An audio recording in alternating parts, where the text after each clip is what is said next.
it's not always clear what makes the soul of an institution and why this is such a magical place.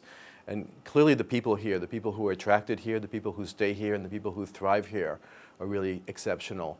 And they feel this internally, and they're also rewarded for collaborating and working together with people and bumping into people and collaborating in ways that help for everybody. The other part is the institution, and that's the hard part. Is it just that MGH is so great? Is it the physical plant? Is it the fact that the elevators don't work, so you bump into people in the stairways? What is it about the place? But it's constructed in such a way that people interact in a way that I've never seen anywhere else.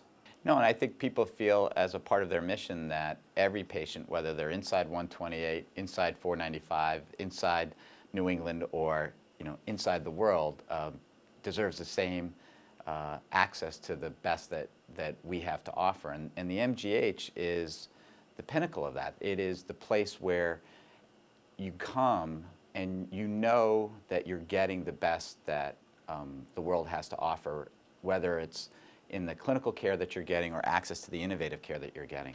And we work incredibly hard at all of those different aspects at providing the expertise and the excellence that every patient can access.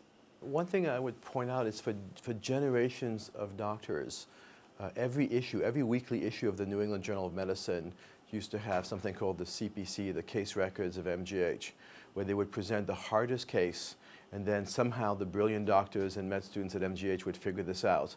And it had this powerful history in terms of teaching and instructing doctors throughout the world. It was read, from India to China to wherever you are. This was the place where the best medicine was practiced, and there was almost this surreal sense that this was the summit of medical care.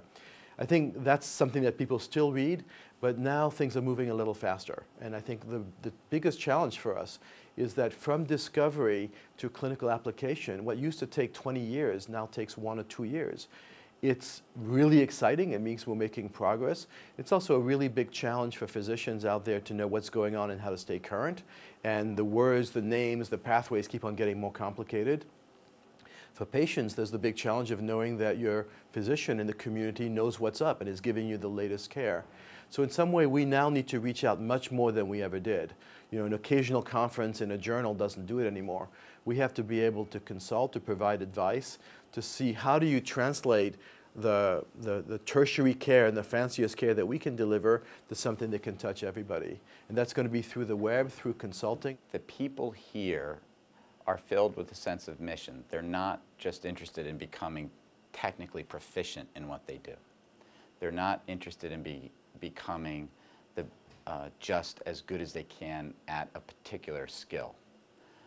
They're more interested in being a part of something that at the end of their career they can look back on and say, I was a part of something bigger than myself. And I think the word strive is important in that. We strive to leave the field better off than what we found it. We don't strive to just maintain. We strive to excel and to make a change. And I think from the person who is greeting the folks coming in the front door to the person who is helping them get back down the elevators to their ride home, everybody feels that that's what we're doing. We're leaving the field better off than what we found it.